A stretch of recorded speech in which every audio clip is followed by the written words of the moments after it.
No, I no think problem. I had problem with logging in as Because he well. asked the password Yeah, and we're give now a live on YouTube, right. Okay. and the members Okay, of the public we are now know coming into the meeting. streaming live on YouTube. Good evening, everybody, and welcome to Township Delegated Committee.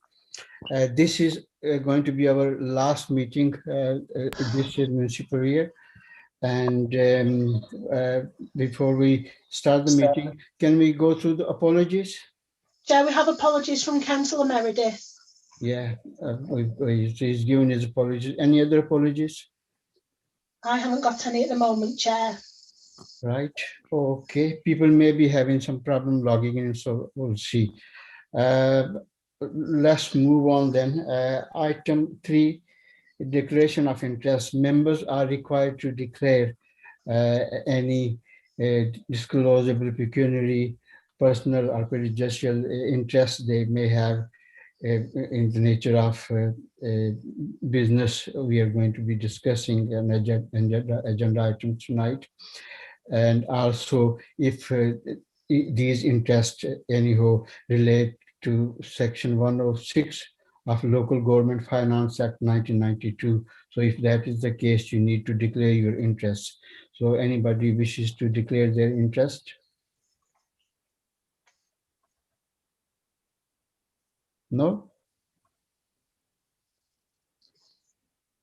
Okay, next is next item, urgent items of business. Do we have any urgent items of business? I don't have anything passed on to me.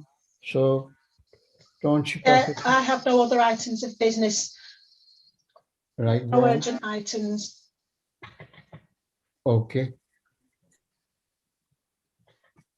Right. No items. Items for exclusion of public and press, which obviously don't have anything. Now, item 5, which is going to be, is on page 3 to page 14. I'm just checking. Have I last meeting? Have I missed anything? Do we have minutes? Next one, yes. Minutes of the meeting held on 10th of December. Move This it, is Chair. page 3 and 4. So, any can we move somebody? I'll move it, Chair. And I will need a seconder. Okay, it's done. Item 5. No, item 6. That's the Township funds scheme. So we can ask township official to just give us update what's available, and also just brief information about the how many schemes we've got and the total value of the schemes. Rachel, Thank you, Chair. Thank you. Item 6, members are asked to note the expenditure, commitments, balances of Rochdale South Township Funds 2021, which are in Appendix 1 and 2, pages 8 and 9. Delegated decisions will be reported for information to each Rochdale South Township Delegated Subcommittee to ensure members are aware of the projects that have been agreed within their ward. And members are asked to note the decisions made under delegated arrangements since the last committee, which is in Appendix 3, page 10.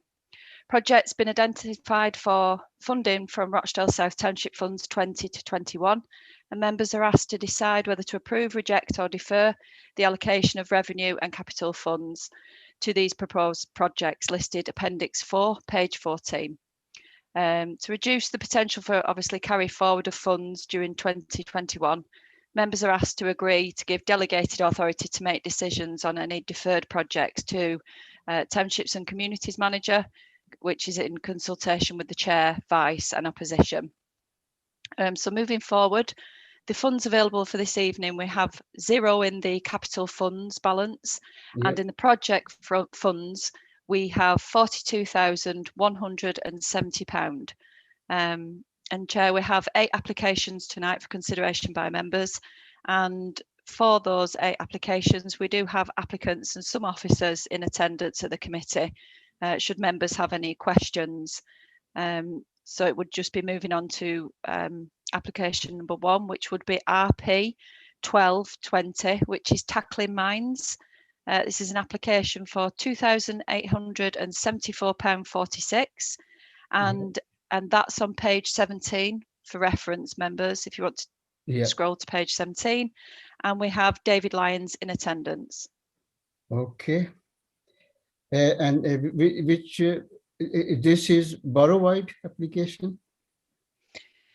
This application, as I understand, has been split with other townships. Right. Okay.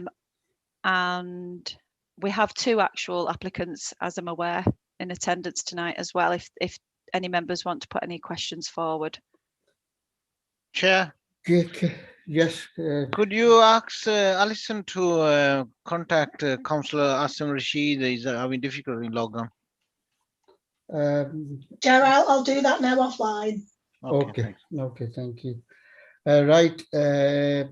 Alison, can we invite our guest from Tackling Minds to give us some information about the application, what they do, and what sort of contribution they're going to be asking from us, and what benefit is going to be to our residents. Chair, I understand you've got the 2 applicants in the meeting with you at the moment, so if they'd like to put their case across to the committee. Right. Hello, can you hear me okay? Yes, go on. Hi, my name's Daniel Williams. I'm the Angling Development Officer with the Angling Trust for the North of England. So I'm supporting Dave. Once he's off mute, he'll explain what the project is. And then if you've got any specific inquiries about the health and wellbeing programs that we're supporting, I'll sort of explain that further. But I'd like to hand it over to Dave if I can. Okay. Thank you. Let's hear from the Dave. Good evening, everybody. So my name's Dave and I run the organisation Tackling Minds. Tackling Minds uses the many benefits of fishing to aid people with, be it their mental health, social deprivation, long-term illness, you name it. The amount of benefits fishing has is unbelievable. So I came up with the idea through my own lived-in experience with my own battle with mental health, and through numerous types of therapy, medications. Fishing was by far the best thing that I ever found, basically. So I wanted to share my experience with other people.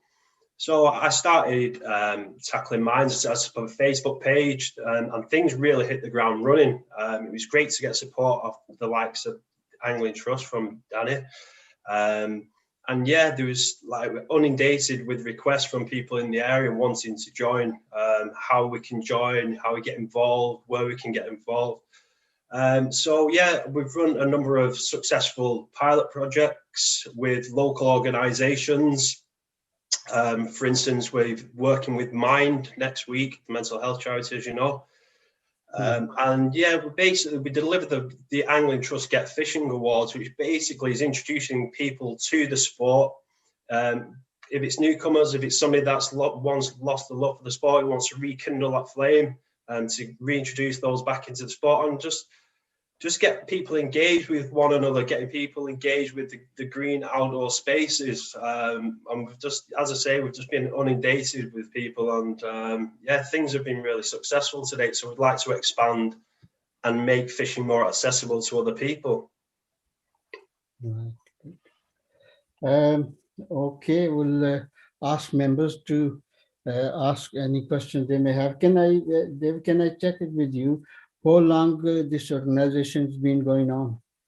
I registered Tackling Minds as a community interest company in November the 4th to be exact.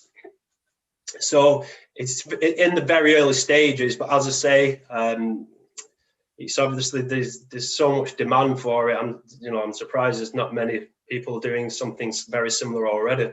Yeah, definitely. And do you have any paid staff? At present, all the staff that work for Tackling Minds are in kind, so everybody's voluntary.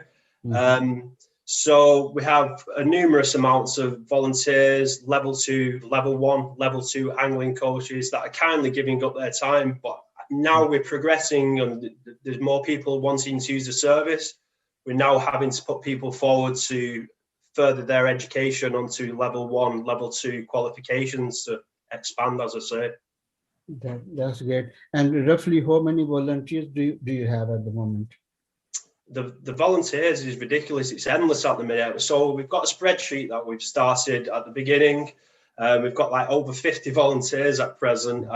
Unfortunately, we can't use them all at the minute. But yeah, the list is endless. Great, that's good. And are you going to introduce membership for this organization? For example, you know, we have some organizations where they have members and members pay annual subscription towards the organization and also give their voluntary time as well. So what's the structure of your organization? Well, in terms of structure, we haven't got anything in place for memberships as such. But as I say, it's giving the volunteers the option to progress with their extracurricular activities, as I say, with the level 1 and 2 angling. But I'm sure Danny can continue with that. Yeah, by all means. So what we have is a system where Dave's set up a mutually supportive group.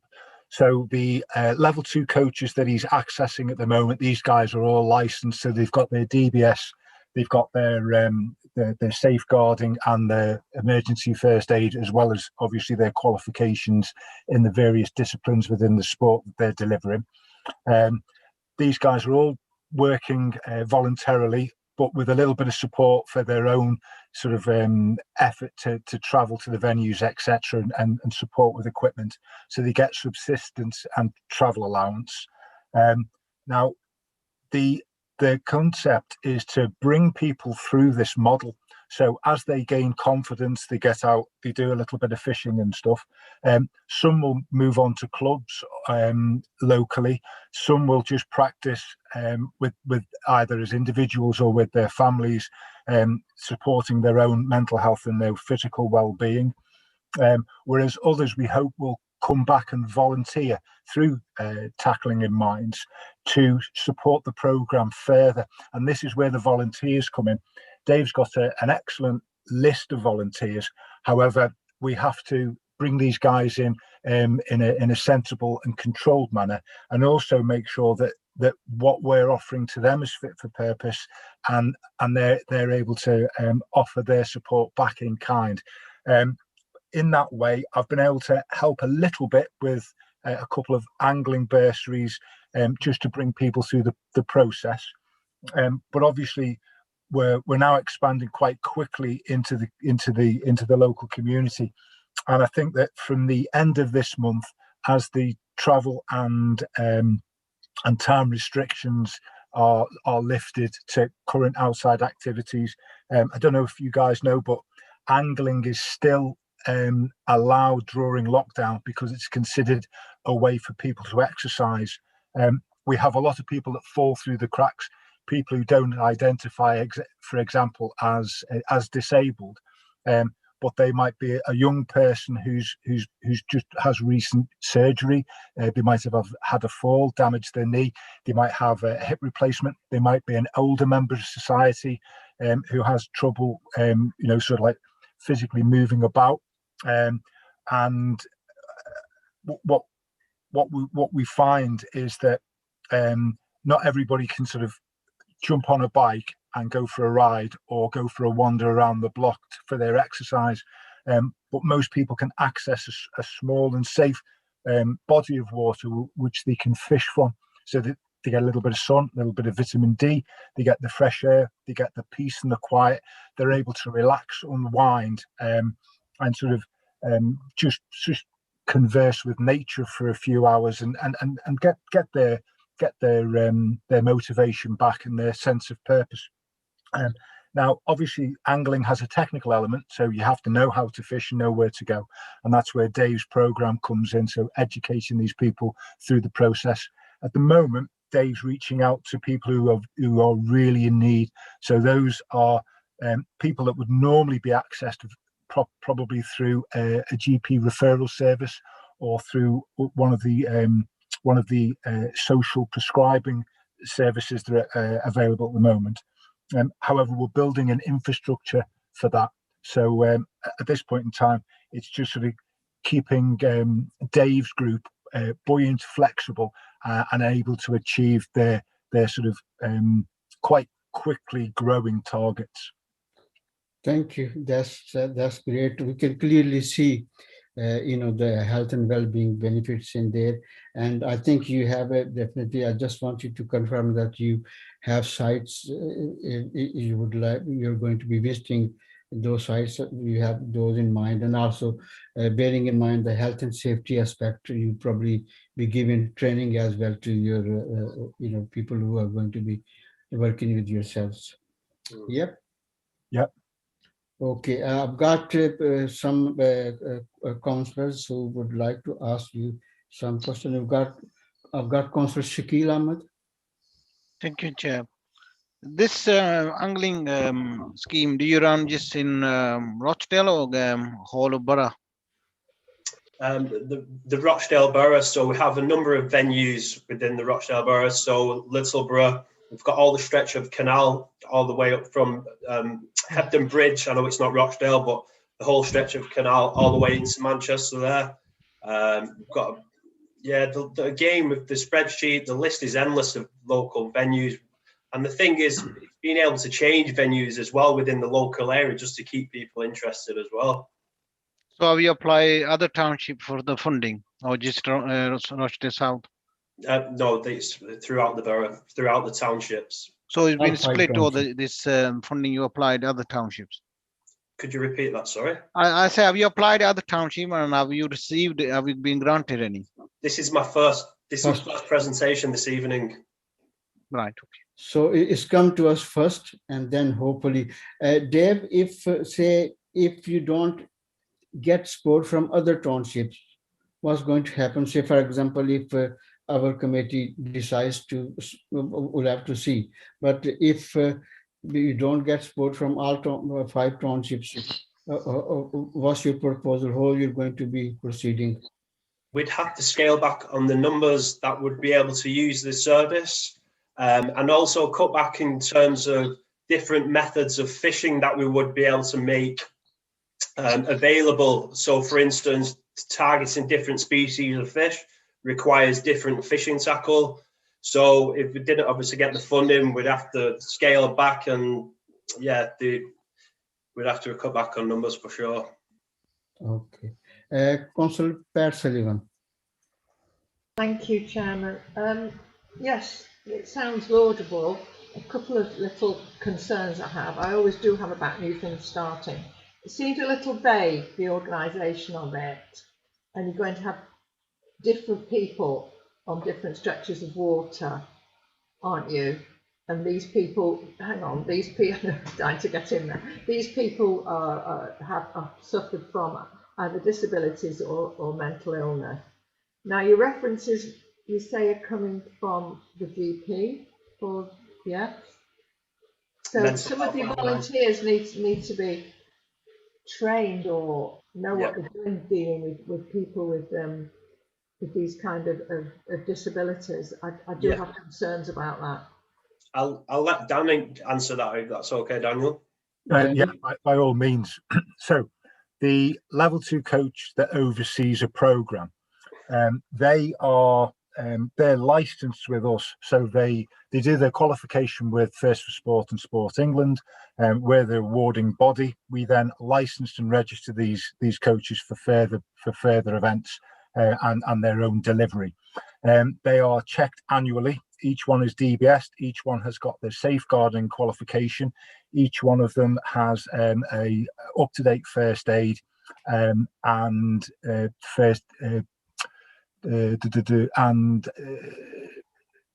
there's another qualification that they have as standard. I'll come back to that in a second because I've just had one of those mental blocks for a second. There's various other elements of continual professional development that the guys do. For instance, working with disabilities, working with hidden disabilities. So that's guys that are working within the mental health area, and that's anyone that's sort of like, say, on the spectrum, from sort of like low function autism through to high function Asperger's.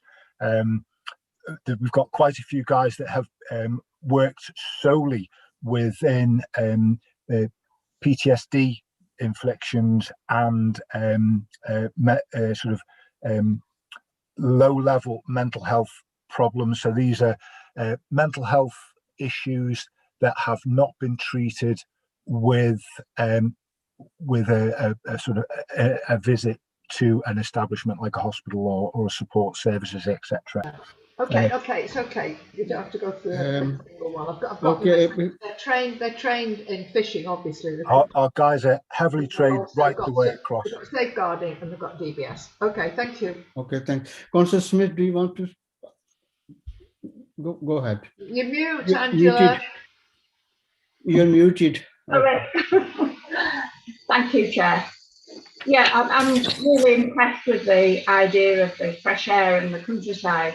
I did want to just check whether the people who come through as volunteers that you mentioned are DBS checked. The other thing I wondered, you talked about guys. What about the uptake from women and girls? And are there any women or girls who are coaches? Dave, Dave, do you mind if I answer this one as well? Of course, I've got an answer. Yeah. Yes, Danny, go ahead. One of Dave's most proactive coaches at the moment is actually a female coach. So Jackie Burns has been working within female angling for around about 8 years now. She's been a level 1 for 4 or 5 years straight, and she achieved her level 2 around about 18 months ago. One of the first events that I saw her working with Dave, he had two female members of the public being supported through that program. We do, if I'd known that question was coming up, I'd have set up some photographs and things for you, because that event was absolutely wonderful.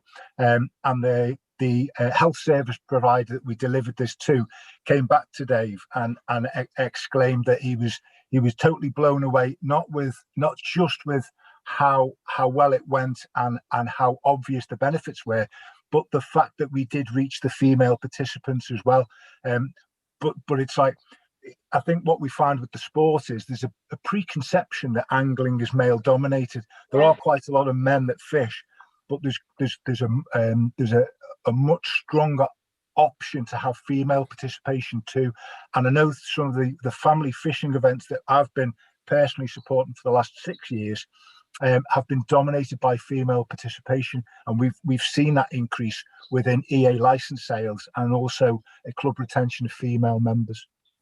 Thank you. Good, great. Anybody else? Councillor Shakil and Elsie afterwards. Councillor Shakil.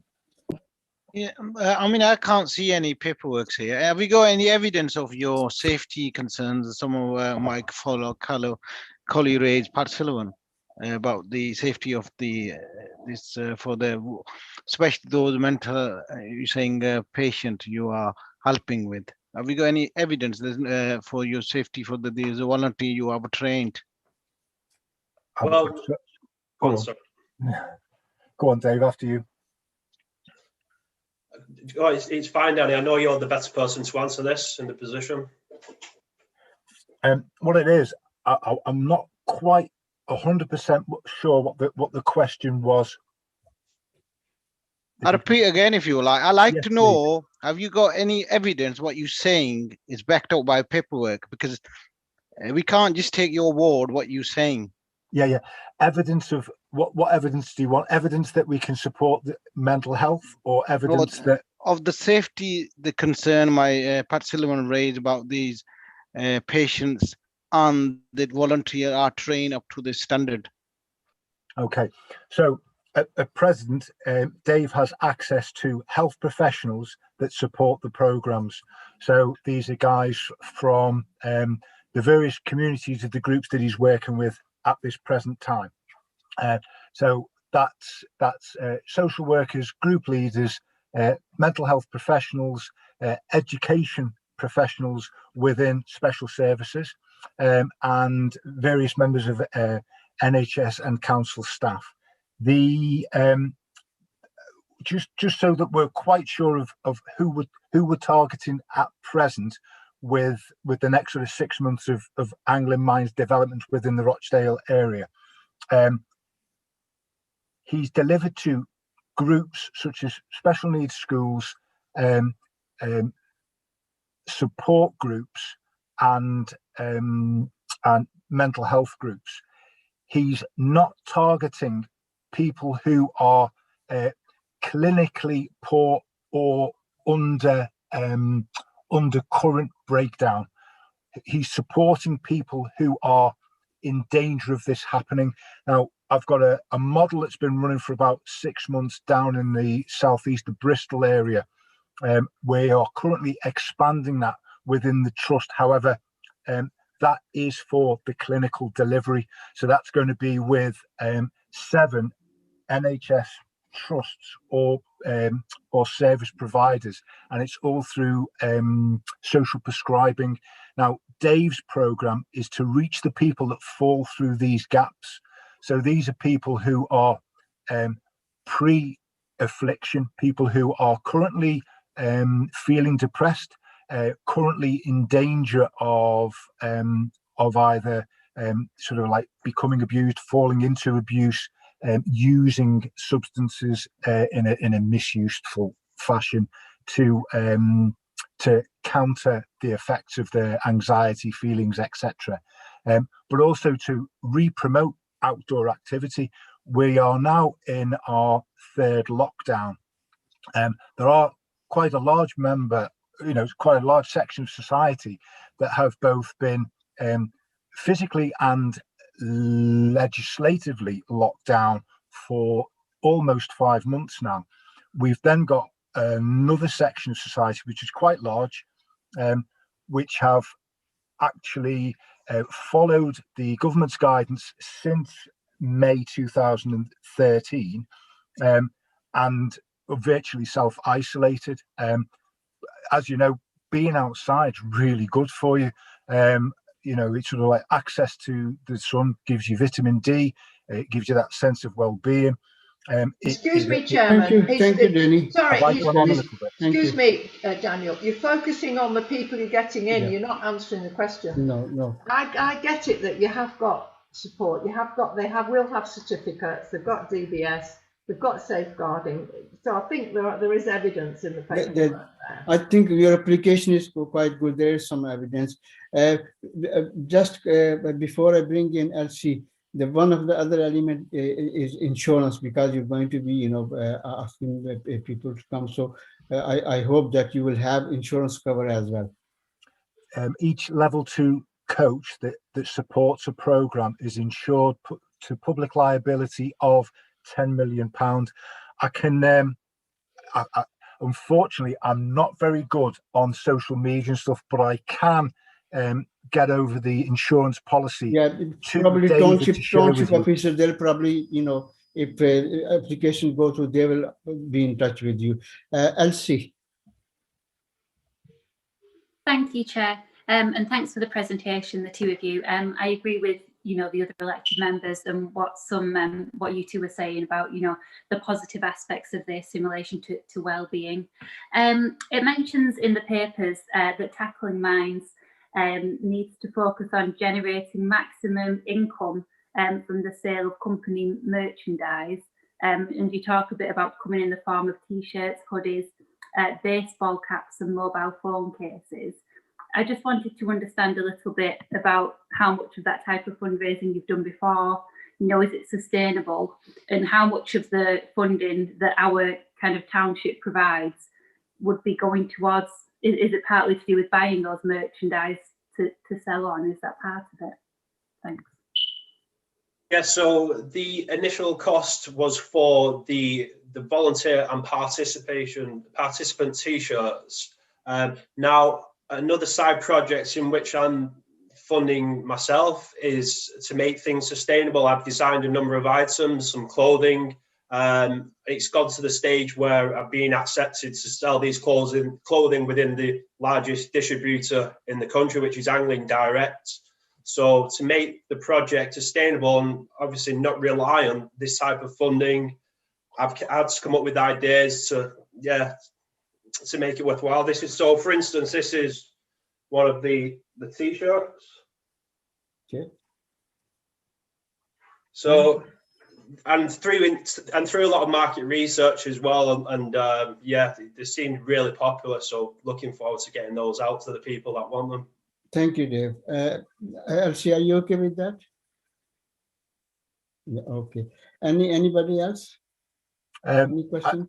I'd like to just add to that, because I'm not sure whether the guys have got the full concept of what he's trying to achieve. That's a sort of, it's a forward focused sort of like a development plan idea with the t-shirts and the merchandise, to sort of create a situation where Tackling Minds is self-sufficient, self-funded, and able to offer this constantly. But Tackling Minds isn't in the position to sort of make funding available from them. We understand that. We understand that. Thanks, Danny. Right. Okay. You have heard the presentation. You know, they've answered the questions. Members, it's over to you. We need somebody to recommend and second, and then we can. Well, we need to discuss it. I think we need to discuss it a bit first with that. I've got a question, Chair. Go on. I've got a question for Officer Rachel Hudson. Is this funding that they put in 2,874.46, is that split into 4 townships, are you saying? 5 townships. 5 townships. You muted, Rachel. Okay, sorry. I've got do apologise, thank you. So it is in Appendix 4, and it's a borough-wide project, as they were stating to you. It's covering Haywood, Middleton, Pennines, and obviously Rochdale in north and south. I'm just reading it now. Now, the situation with Haywood, they've committed all their funds for this financial year at the moment. Obviously, the applicant's aware of that, so they're waiting for the consideration of that grant in the next financial year. So, obviously, from a financial perspective, we broke it down pro rata, split between each of the townships. So I've got the split here if you need that. But the Rochdale South Township, which has been decided on tonight, is £2,874.46. North is 2,174, and it breaks down like that. Haywood is 2,719, Middleton the same, and Pennines is slightly more at 3,885. Okay. Okay, thanks for that. That's useful. Sorry. Councillor Sullivan. Yeah, I'm a little concerned. I think it's laudable. I have no problem with it. It needs pulling together more for me. I'd like to know, I know this is a bit of a cop-out, how the other townships are going to go, because it's no good us giving, it's not enough this for what they want. They need all the township money. And I think we need to find out how the others are going on it. I think maybe Rachel can answer, but this is it has come to us first, and it's going to go to other townships later. I know. Yeah. So it's Councillor Smith. Councillor Rashid. Thanks, Chair. I think you just replied my question. So it means we're the first township considering this application. No other township has decided anything up to now. Not yet. Right. So that's fine. Thank you. So because it's come to us, so Councillor Smith, do you want to say anything? Yeah, I'm just looking at the costs of the t-shirts, which is £918, and I'm just wondering how much money you're hoping to make from those. What is the turnaround on the price? So they'll be retailing at £24.99. I can come back to you with the correct figures for that.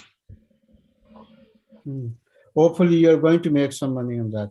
Yeah, as I say, through the market research I've done, and there's a lot of work that's gone into it. Yeah, they seem very popular. That's fine. Right. Okay. We need somebody to recommend, second it, and then we can go to vote to see whether you've got support for this project.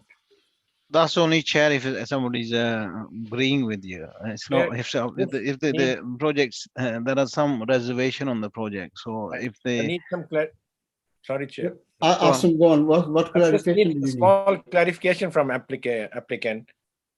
In case we don't give you a full budget, which you're asking for, and your budget has been slashed by, suppose, 25% or 50%, can you run this project? We'd still be able to run the project. We wouldn't be able to reach the figures we would like to, intend to reach, but we would be able to run the project to a certain extent, yes. Right. I'm just trying to figure out these quotations and stuff, and there is some, I can see some inflated prices, to be honest, which is a quotation which is not accurate. Yeah. So that's why I'm a bit concerned, because these prices, because to be honest, I'm in a retail business and I know the prices exactly what is, but these prices are a bit inflated. So could you explain the prices that you mean, please? Well, I can't go through the individual prices, but overall project cost is just like a bit higher comparatively at the moment. Yes, Councillor Asim Rashid is in the same sort of business and retail, and he probably have, done similar things in the past, promotional things for the clubs and different, activities. So we need to actually recommend, if Asim, if you feel that quotation should have been less. So do you have figure in mind? Chair, I've joined this meeting a bit late, so that's why I haven't heard all application initially. So I'm sorry, I'm not able to propose then. So that's why I'm not taking this risk to propose or second it, because I haven't been with the meeting since starting of this meeting. So if anybody else can propose something. Chair, you haven't missed much, but I think, maybe you have missed introduction at the beginning, but most of the questions they have answered, they were relevant. Right? Any other member? Chair. Yeah. Say the Haywood and other township don't fund these projects. So what's the South Township, how the people of South Township going to benefit out of this if we do prove it? That's the question. As I understand, this is borough-wide project, which is going to be, depending on people, if they come forward, they will benefit from it. But I think they've come to us first, and we don't know whether other townships are going to approve. At the moment, we are considering this application, and it's up to us as elected members to, support or refuse or recommend otherwise. So we need to decide ourselves as a South Township. So where is it based, this the center running from? Is it in Rochdale? As I said earlier, we have a number of different fishing venues. Our primary venue is actually Littleborough for a Todmorden Angling Club, who have a number of waters within the Rochdale borough. Thank you. Thank you. Go, Councillor Sullivan. Yeah, I really don't like this. Do we decide and then the other township doesn't and they do? I think this is the wrong way of doing it. I think that when it's a combined application to all townships, there ought to be a group or get together from each township to discuss it, because I feel that it's, unless I know where the other townships are going, they might just get our money or we might refuse it. And it doesn't work like this. Chair, if I perhaps might offer a suggestion for members, you could make an Can I hear from Councillor Asim Rashid? I think at the best option we can see, in my mind, according to this calculation, we can offer them £2,000 because we're the first township. If we'll refuse this one, that will demoralize their project for the other township. So we should support this one, but we need to support within with the condition, Chair. Conditions, the possibilities. But I think if we offer them £2,000, that will be helpful for them to go to other townships. Probably they can get some funds No, I think, Needs can to we be- listen to what Can Alison we wants to hear from propose? Alison? Alison? Please. Chair, I was just going to say, if you wanted to make an in-principle decision, pending the decisions of the other townships, you could delegate the final decision to the chair, vice chair and opposition spokesperson. Mhm. And Yeah. you as a committee could give a steer tonight on your feelings on the application and an amount that you would be prepared to support. Yeah. And then the final decision to be taken by the chair, vice chair and opposition spokesperson. It is within your delegation limits anyway. So that was the suggestion I was going to make, if that helped members. Can I just Okay. say, Chair, we've done 3/4 of an If- hour on this one item. I would propose what Alison Well, suggests. we got two proposals. We've got one proposal from Asim Rashid. He suggests that we should allocate 2,000 pounds, and we've got recommendation or advice from Township Officer Alison to delegate it to chair, vice chair, and a opposition spokesperson. So members need to decide. Chair. Yeah. I'm proposing what Asim said. I'm seconding is £2,000 with the condition to the chair and vice chair to make a final decision on the base that the funding gets approved from the township. Seconded. Absolutely, yeah, that's right. Is that okay with everybody? Yep. Yeah, that's Please agreed. say yes. Okay. Chair, that's unanimously agreed. You've agreed £2,000 with the final decision delegated to chair, vice chair and opposition spokesperson following the other township meetings. Exactly. Okay. That's our decision. And Danny, Dave, thank you very much for attending. It was good to hear about your project, and I hope it all goes well. Thank you very Best much. of luck, and thank you very much for attending. Thank you, Councillor. Thank you very much for your support. Just to round it up, obviously, if you have any friends, family, or anyone who comes to you who'd like some support, with their health and well-being, and to get outside and do a bit of fishing, please come through Dave's service, because it's good for everyone. I hope that you will, provide some information to our future township meetings, and through the township we can actually pass it on to our family and friends as well. Thank you very much. Thank you very We'll much. have to move on. Thank you. Bye-bye. Rachel, next Thank you, application. Chair. Thank you, Chair. So next application, RP 2120, which is football versus antisocial behaviour at Burton Park, also known as Sandy Brow. We have Simon Lord in attendance. If members want to turn to or scroll to page 38, they can see the information regarding this application. And the application is for the amount of £682.36. This application is split with the other Rochdale Township, North Township. Okay, let's, and this is in which ward is it in? Bamford. Bamford ward. So our councillors, are you aware of this project? It's Bamford and Scotland, actually, Chairman, because it borders the Scotland, the football field. So I don't know whether Simon's already been to the Rochdale. But because yourselves, you've seen the application. Yeah. All right. Okay. Let's hear from Simon. Simon, over to you. Does it not work camera? Is he there? Simon is signed in. I think he's muted. Can we unmute him? Simon, you're muted, and if you're on the camera, I would like. Hello, hello. Can you hear me now? Hi. Yeah, hi. I'm sorry the camera doesn't seem to be working for some reason, but anyway, if I can go on and perhaps try and present as best I can. Basically, just to keep this fairly short, the Rochdale St Clements has had quite a lot of help from the township in the past. We've actually been going since 1905 as a football club, and we have taken on from the council the maintenance and all responsibilities for running our ground and changing rooms, which is, as you've heard, at Burton Park or Sandy Brow, which is just off Berry Road in the Oakenrod area.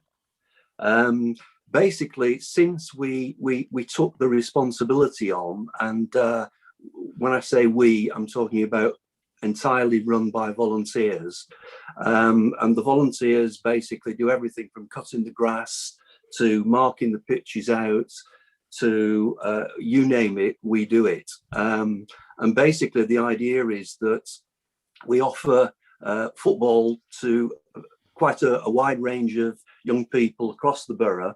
And we are actually part of the Lancashire Amateur League. So we travel within and outside of Rochdale to provide football to a fairly good standard.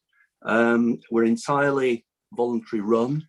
It's all through subscriptions of members, and the players are all members, and many of the families of the players.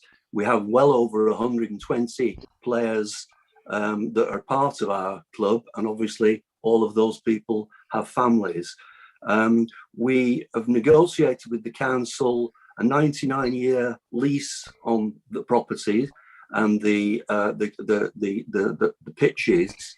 And basically, since we've taken that on, which was really followed a 30-year lease that we had prior to that, and that ran to a conclusion, and we've now got a further 99 years.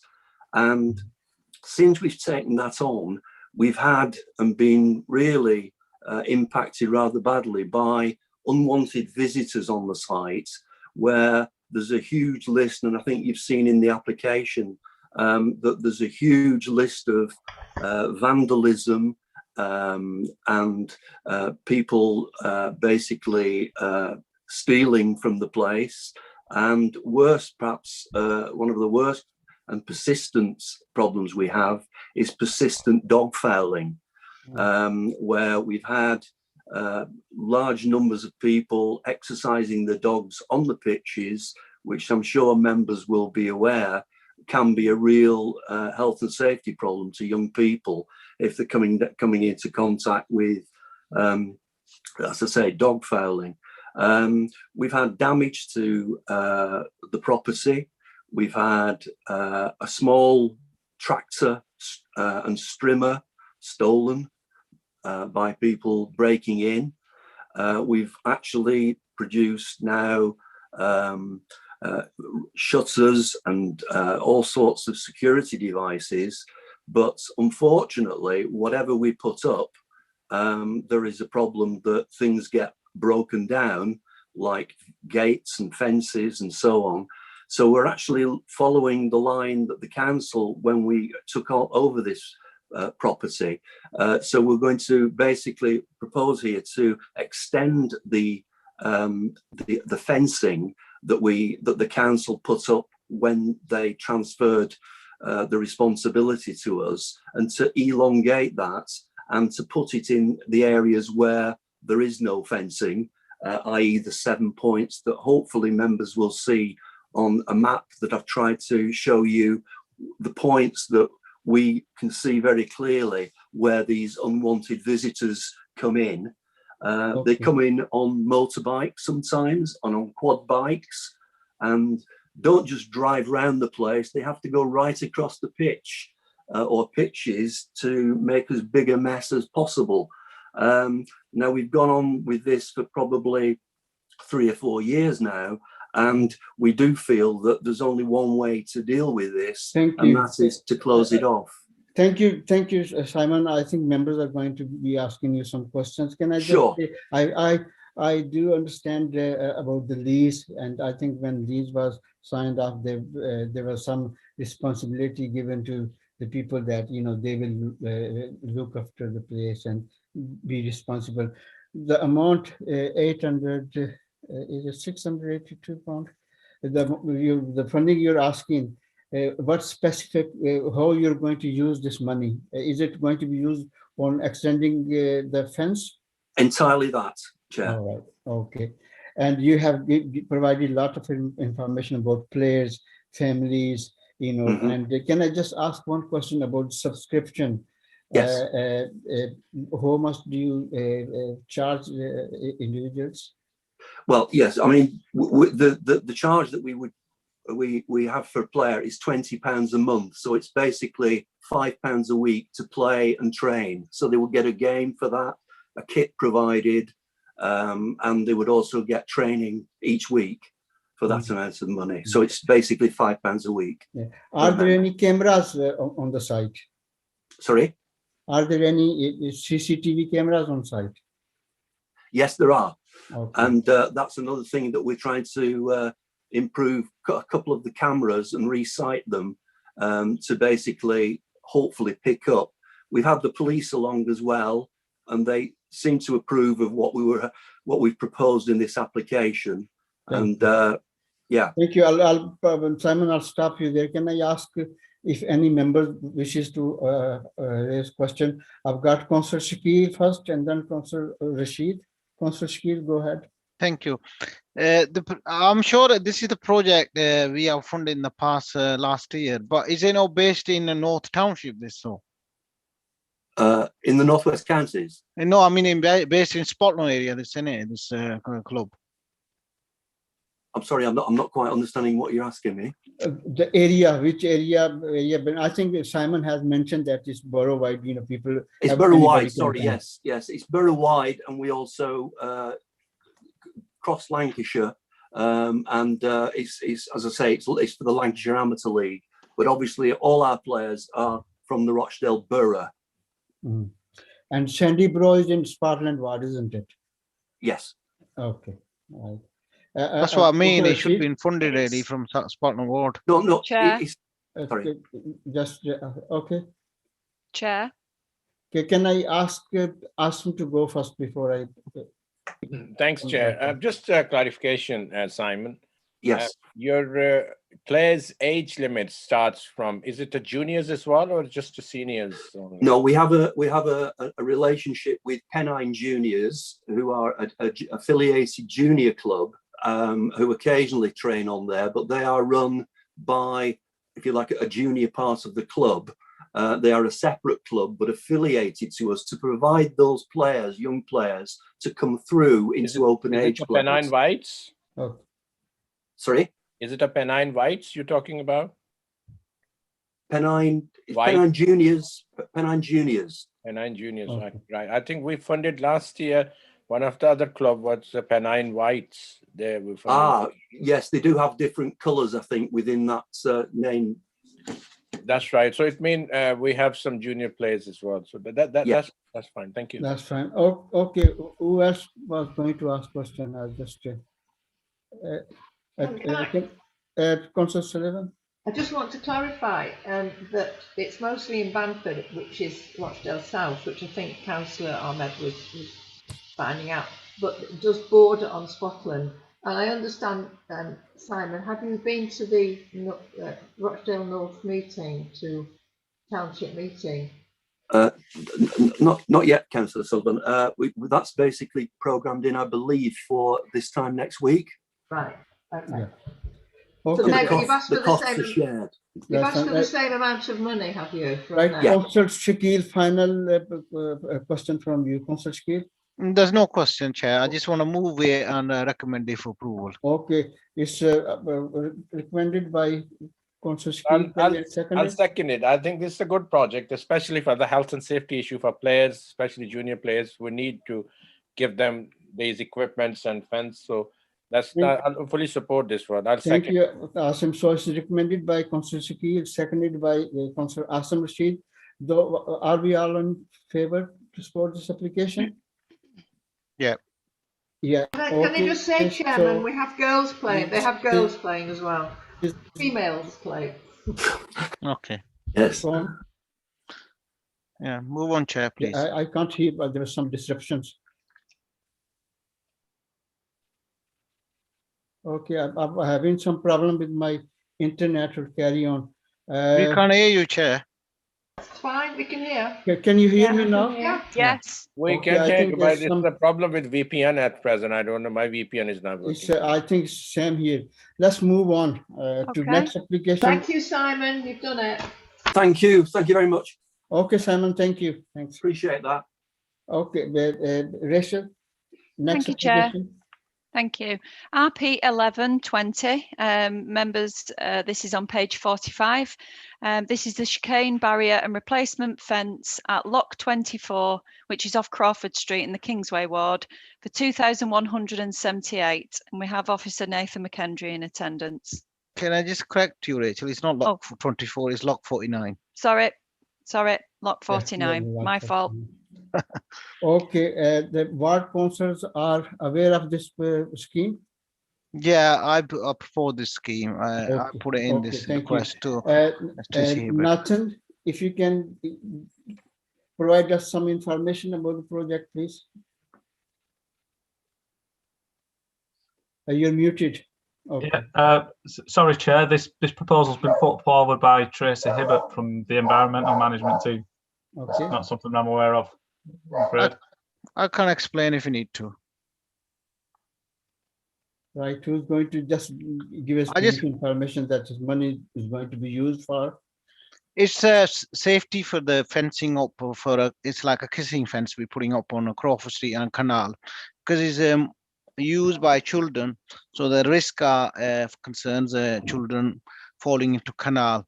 So it gives a gap to parents to keep up with the children.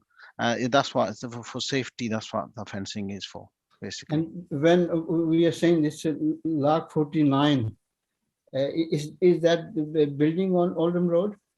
No, this is Lock 49 between Crawford Street and Royd Street, and this is the shortcut people use. It's quite busy.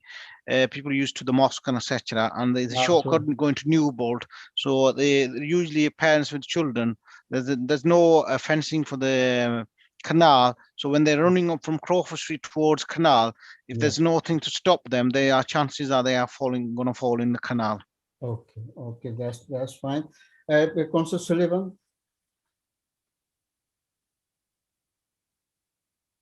You're muted. I'd like this to go forward because a friend of mine in a wheelchair went straight into that canal and his young 10-year-old daughter jumped in to save him. So yeah, let's have that sorted out. I propose thank you. So you recommended it. Can we a seconder? Okay, Professor Smith seconds, Samina seconds as well. So are we all in favor of this scheme? Yeah. Yeah. Okay, carried. Yeah, that's unanimous. Yes, it is. Okay, Rachel, next Thank one. you. Apologies to Nathan, it was Tracy Hibbert, that one. But this one is Nathan's. It's RP 1520, which is Half Acre Drive and Linnet Hill waiting restrictions. Page 47 for members, and it's amount of 4,500. This is Bumford Ward. Yes. Yeah, Half Acre Drive. Okay. Right, ward councillors, you're aware of this scheme? Yeah. And you're supporting this scheme? Yeah. Okay, let's hear from Nathan about this scheme, and then if we have any questions, we can ask him to shed some light on that. Thank you, Chair. So we've received a number of complaints via ward members and members of the public that vehicles are parking on both sides of Half Acre Drive and Linnet Hill, which is restricting access to as vehicles turning into and out of Bury Road. So the proposal is to introduce waiting restrictions on one side of the street, and then for a short section where there is a tight 90-degree bend on both sides of the road, just to clear visibility and ensure access is maintained. That's fine. Any members have any question? Councillor Shakil? Yeah, if the ward council is happy with it, I'm recommending for approval. Okay, you're recommending, and we've got seconder as well. Okay, Samina seconds. All those in favor, please show hands. Okay, this is unanimous as well. Yes, that's unanimous, Chair. Okay. Rachel, next one. Thank you, Chair. Next one is RP 1920, Count Street, Kingsway waiting restrictions, page 50. This is for 5,500. What's Kingsway doing tonight? Application, this is, okay. Right, this Waiting restrictions. Okay.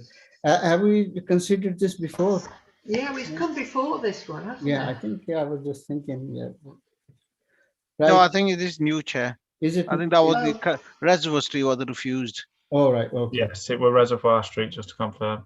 Oh, Yeah. all right. And the ward councillors, Councillor Shakir and LC, you're both aware of this project. And Nathan, you want to shed some light, give some Yep. more information? Thank you, Chair. So again, this is similar to issue to Linnet Hill. There's vehicles parking on both sides of Count Street as you're turning off Kingsway, which is making it difficult for vehicles accessing and egressing the street. It's also causing vehicles to have to wait on Kingsway as they are turning in, as they meet a vehicle exiting the area. It's proposed to introduce double yellow lines on one side of the street and then a daytime restriction on the opposite sides of the street at the Kingsway end, and then similar kind of mixture of restrictions at the top end of the street, just to ensure that the bin lorries can negotiate the corner, because indiscriminate parking is hindering their access as well. Okay. Thank you. Any members wishes to raise question or comment? No, Chair, it's I mean, the question is, why is it £5,000 more than the other scheme? That's all. It's because of the mixture of weight restrictions. So a single yellow line requires upright signs. So it's the cost of providing the additional signage that's required with that restriction. Whereas the Linnet Hill scheme is just double yellow lines, or proposed as just double yellow lines. There's no upright signs required, so it's just the road markings. I think you've seen that you've got enough money to pay. Yeah. Well, Councillor the Shakir, Chair, I'm Councillor happy. Shakir, what was your estimation? No, I'm just saying it's costing £1,000 extra. But as I've said to the Nathan in the past, that we need to if the recommendation does get approved, we're going to negotiate other street that in the neighborhood needs a similar sort of restriction, we're going to include in that scheme. So you can save money as well. Yeah, that's what we. I think, is it not for the whole township? If there's any other application in the township, you can include and you can save money. Is that the case, Nathan? You've got to take it on an individual basis, because different schemes attract different objectors. The biggest you could expand it would be within a ward. It just becomes challenging if you start getting objections, people objecting to different schemes for different reasons. And I'd just like to second what Councillor Ahmed said. Then it also includes some waiting restrictions about 2 streets over at a junction as well, which I forgot to mention. So in effect, it's 3 localised schemes combined into one, as opposed to coming back and doing 3 separate schemes. He's also trying to negotiate the price as well. Yeah. Councillor Sullivan. I'm proposing it. Okay, thank you. Can we have second? Awesome Rashid seconding the application scheme, and those in favor of this scheme? This is unanimous, Rachel, as well? That's unanimous, Chair. Okay, right, can we move on to next one? RP 2220. Is that the right one? Yeah. Rachel, you're muted. I do apologise. Yes, it's RP 2220, which is Palatine Street alleyway street light, and this is on page 53. It's for £5,366.19. Right. I'm happy to update if you need any information. Okay, we need update, because is it new alleyway or is it existing, and what sort of work is required, and the cost 5,366. So please, Councillor Shakir, shed some light. Right, it's alleyway near the play area on Palatine. It's Bingley ex-council street. There's no light one alleyway. Because of that antisocial behavior, we are having a lot of issue with the kids hanging around in the dark, and the people can't walk through the alleyway. But the cost, I can't explain you why it costs so much. Only they can explain. But I think they're saying because there's no cable to it, to the area, they need to put new cable in to put like a lamp column.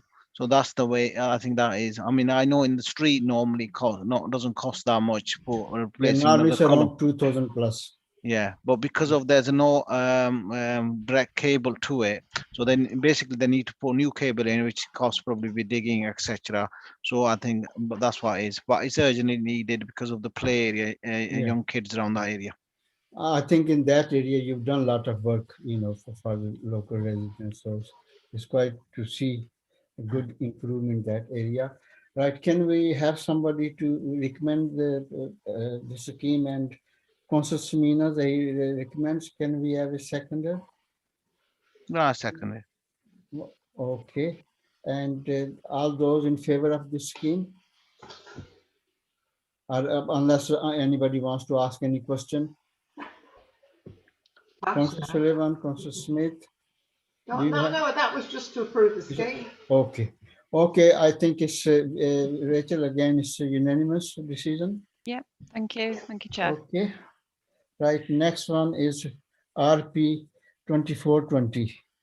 Yes, thank you, Chair. Page 55, British Legion, and this is a grave memorial restoration. £1,366.08. Request has come from member of the public. Okay. And it was raised to the Rochdale cemeteries. Where is that? Which Rochdale cemetery? Is it the new one or whereabouts? Do you know the location? I don't, unfortunately. It says that in the Boulderstone photos. There's one there in a region. I'm aware of it to be, well, it's a split with Rochdale and north and south. And I understand it to be in Rochdale Cemetery. Right. It's the British Legion grave. Yeah. It's a application from member of public, but the British Legion are, you know, our local branch. Are they aware of it and do the support, because they regularly have meetings and this type of projects and scheme they really appreciate and they fully support. So are you aware that it is supported by the British Legion? I'm not aware of that, no. I'm only aware that it's obviously a local experienced stonemason from a local company that will be doing the restoration. Okay. So it's our usual contractor for that. Right. Members, any question, or can we have somebody to recommend and you know, second this scheme?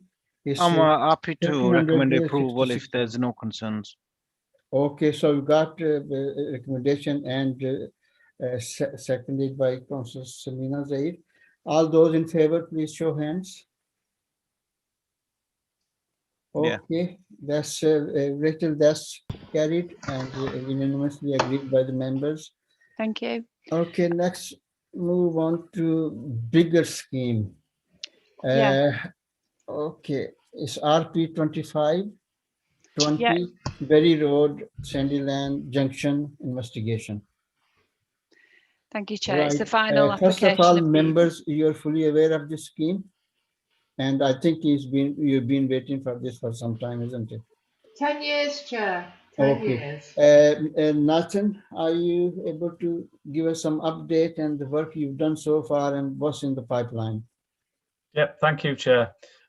So a number of years ago, funding was provided by Rochdale Township, as it was before the split, to undertake a study and traffic surveys at the junction of Berry Road and Sandy Lane to ascertain the impact of introducing pedestrian facilities at that junction.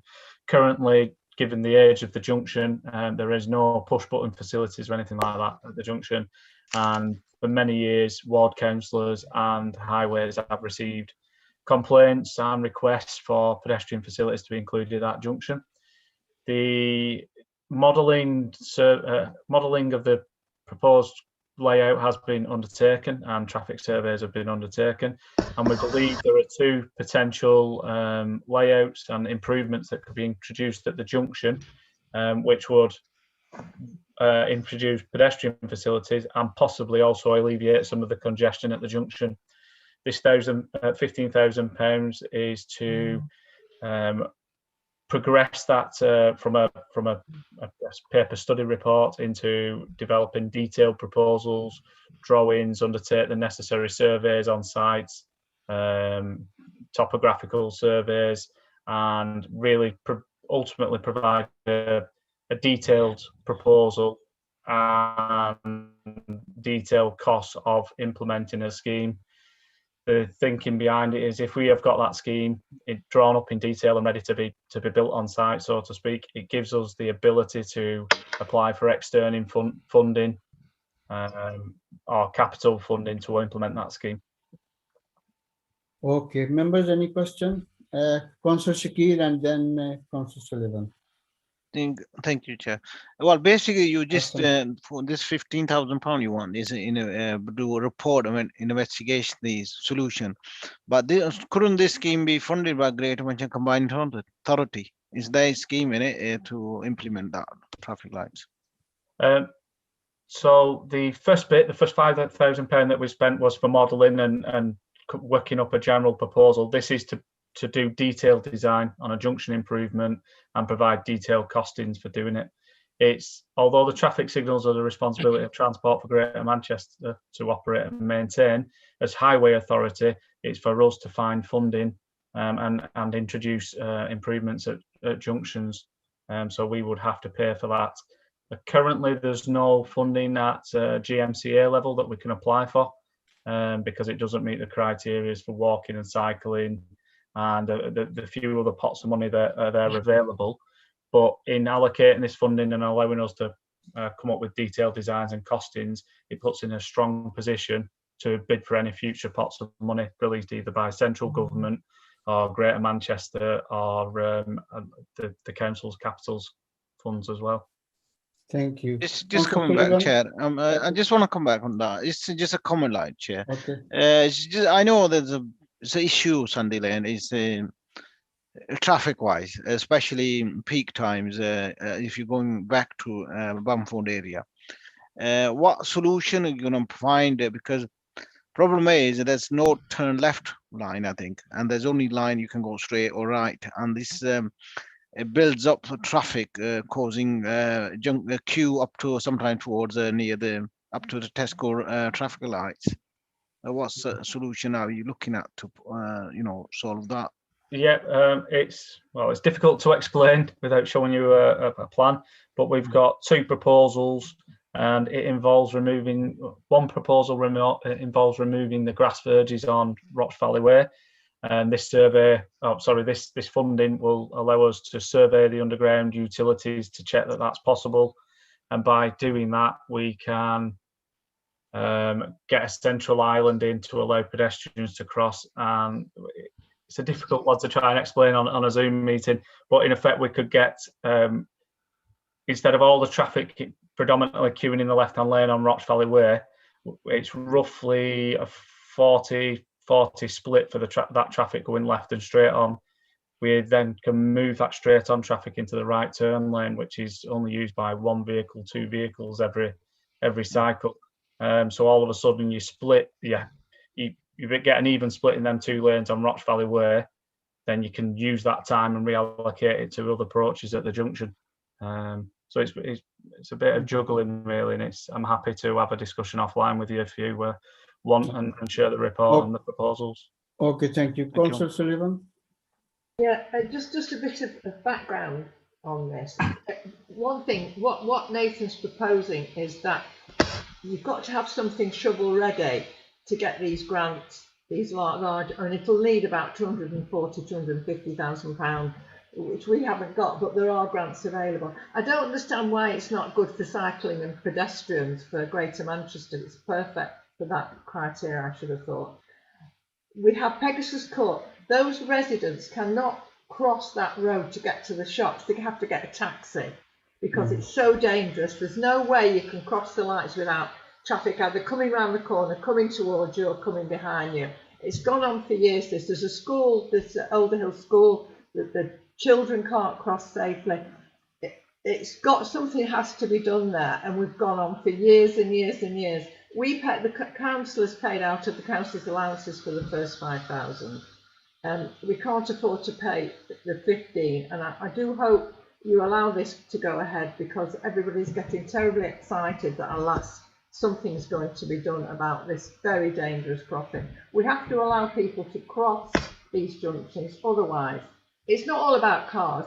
If you have to wait 10 minutes, 15 minutes in a queue to get through lights, so be it. I come down there a lot. It moves quickly, that traffic. And the way Nathan's described it, it's very hard that it will move quicker than with the pedestrian crossing, funnily enough, than it does now. Thank you, Chairman. Thank you. Thanks. Councillor Rashid. Thanks, Chair. The biggest issue with this project is a cost of £15,000, which I'm really confused. Why this big cost coming from Township? Highway is not spending, GMCA is not spending. Even cycle lane is another suitable area. But there's a lot of, the consultation just finished in Castleton, and they're spending we have some funds there in Castleton for cycle lane. But this should be tried for somewhere else, because the £15,000 going from Township is not understandable, because this need to be got some funding from some other.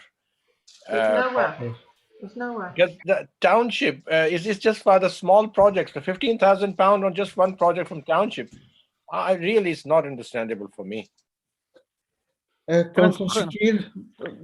thank you, Chair. I mean, you have to be highway to be explained detail, but I know it costs a lot of money to design this specifically to solve this issue, and I'm happy to support it, provided these design are. Could you share it later on if you can with the members, because we need a solution to that junction. It is a major issue if you go in Bamford or to the cemetery. I mean, we are regular one of person who do use that, go into a cemetery, etc. But I know you need the project design ready for bidding from the Great Manchester Combined Authority to deliver this. I mean, no, it looks a lot of cost, but it does cost a lot to design and to deliver this sort of project. So I'm happy to propose this and recommend it for approval. While we have a funding, there's no reason why should we could not support this project. Okay, right. Let me clear myself. I'm not against this project, totally. No. I fully understand and fully support with the Councillor Shakil's arguments that we need to sort this problem out, because I live around the corner and I drive around almost every day. That's Sandy Lane towards Rochdale. Yeah. I know, but the main is the funds going from Township. That is my concern. So I think officers should think about it before applying these projects, where the right amount should be going from the right account. Yeah, so, we all use Councillor Sullivan, can I just say something? I think all application which come to Township, Township officers are they're aware of it. They will only accept application which are eligible for funding from the Township. I know it's a bigger scheme, 15,000 is a lot of money.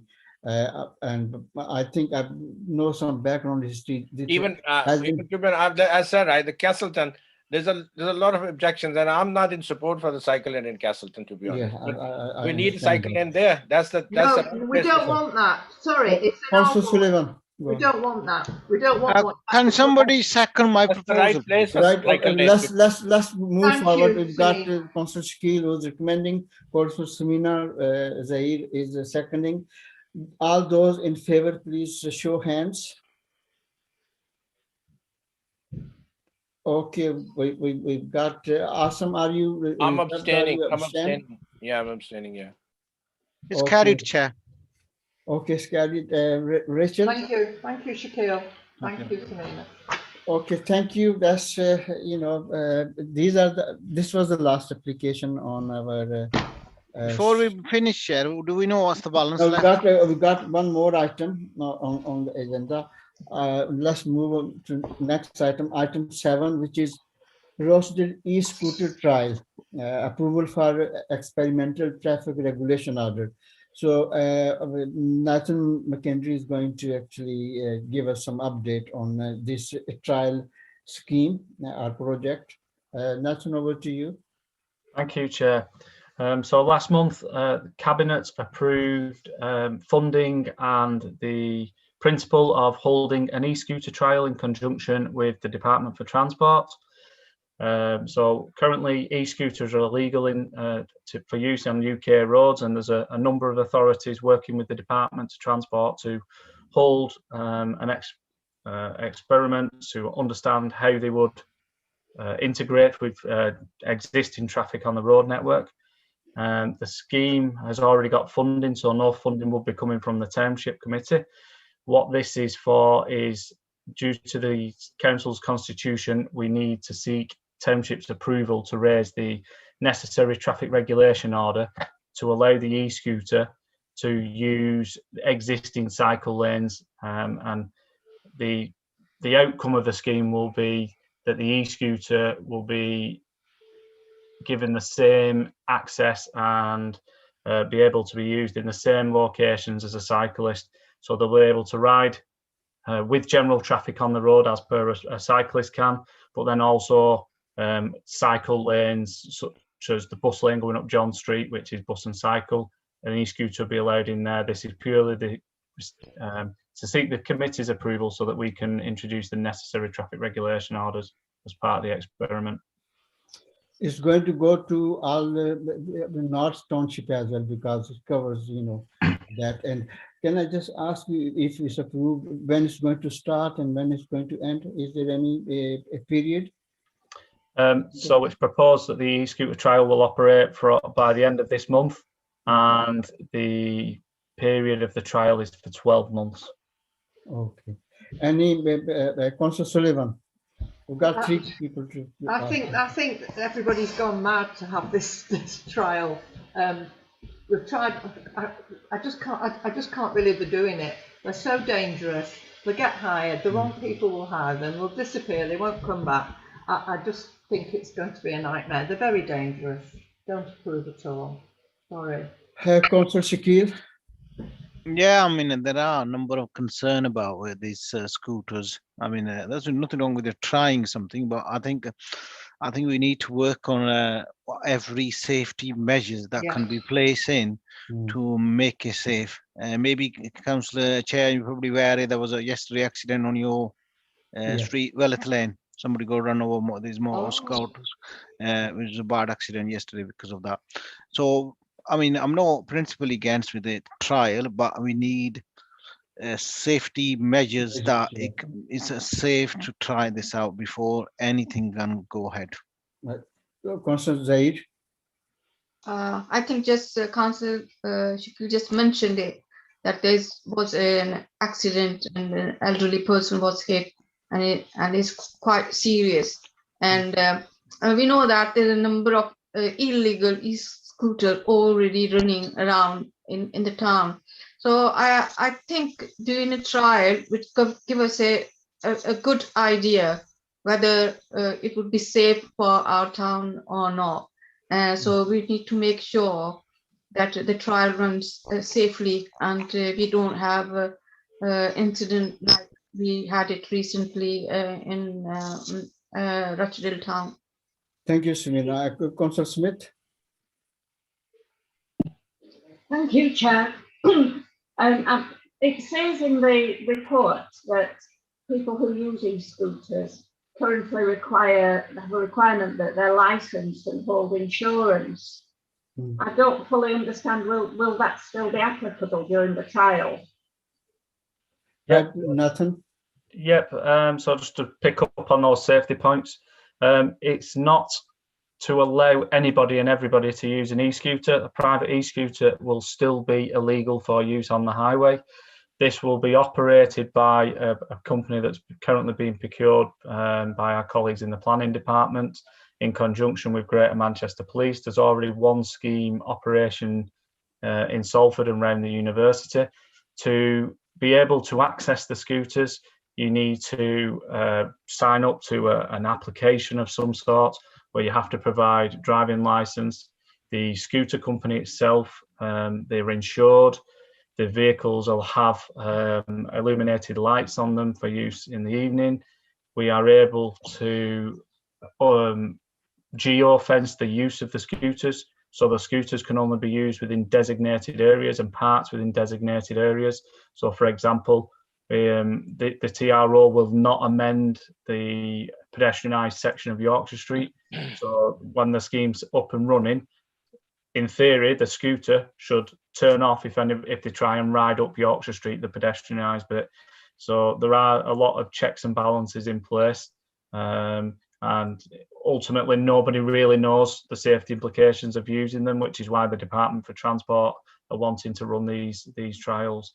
So there will be a lot of measures in place.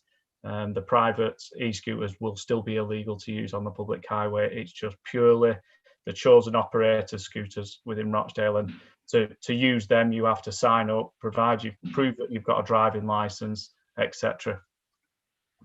Thank you, Councillor Rashid. Yeah, thanks, Chair. I think Nathan have already answered my question, because I was just going to ask the risk assessment. So he just explained everything, but it's still a serious health and safety issues might be during trial, and if they pick up any other issue regarding health and safety, they need to look into it before ending up these trials. When we discussed this in our pre-meeting, I was told that it's from Rochdale train station to infirmary. The route actually from there, McClure Road, and then getting into Drake Street, and then going on to Oldham Road, then into John Street, is very complicated. And there are some concerns, but I know that it's been through the cabinet and it's come to us to note and approve it for trial. I know that as a council officers and responsible bodies, the personals must have looked into properly to make sure that it's safe for trial run, and then when it comes to actual scheme, then we'll have to see. So can we have somebody to recommend this, and we second it and approve it? Do you think we can approve it? Yeah, I think we'll approve it. We can approve it, because obviously subject to condition. Obviously, cabinet approved it, so we'll approve it subject to the conditions that what the outcome for the trials comes up. Yeah. I suggest if there are some safety concern that this could be suspended. Well, bearing in mind the safety concern members raised, Nathan, we are supporting this trial experimental TRO, and I think that's item 7. Nathan, do you want to add anything onto this? No, thank you, Chair. Obviously, it's a trial being held in conjunction with the Department for Transport, so it will be regularly monitored, and there will be checks and balances in place. Okay, right. This is our last meeting for Delegated South Township Committee, and hopefully we're going to, times are difficult. Time has been very difficult for all of us, for our families, some of our friends. So, we know currently, I think in our area, there are some issues. There are a number of people who are not feeling really well and unwell. So take good care of yourself. Before you finish, Chair, can I come in, please? Right, go on. I just like to know what. I'm going to say any other business, which I've got just slight comment to make to highways. Okay, Shakil, go on. Yeah, just like to know what's the balance of the township funding. I'm going to give you the balance. I think because we are only allocating 2,000 pounds for tackling mines, that means we were left, if all schemes approved, 4,702. And then if we add 900 from tackling mines, this gives us a balance of 5,602. Rachel can actually check it for me. Thank you, Chair. If members then decide to support the first scheme, the expenditure will be 36,592.63. So the balance remaining will be 5,577.37. Okay. Obviously, if you don't, then it will be 7,577. Right. And in the pre-meeting with the township officers, was that this 5,602 we can either carry forward, or we can say in between no, and if there are any small schemes, these can be delegated to chair, vice chair, and opposition spokesperson. So there may be some schemes you may have, or if there's any scheme comes to township, then we have to decide, we have to make decision that do we wish to carry this forward into our next budget, or do we want to use this for any other schemes that may come to township.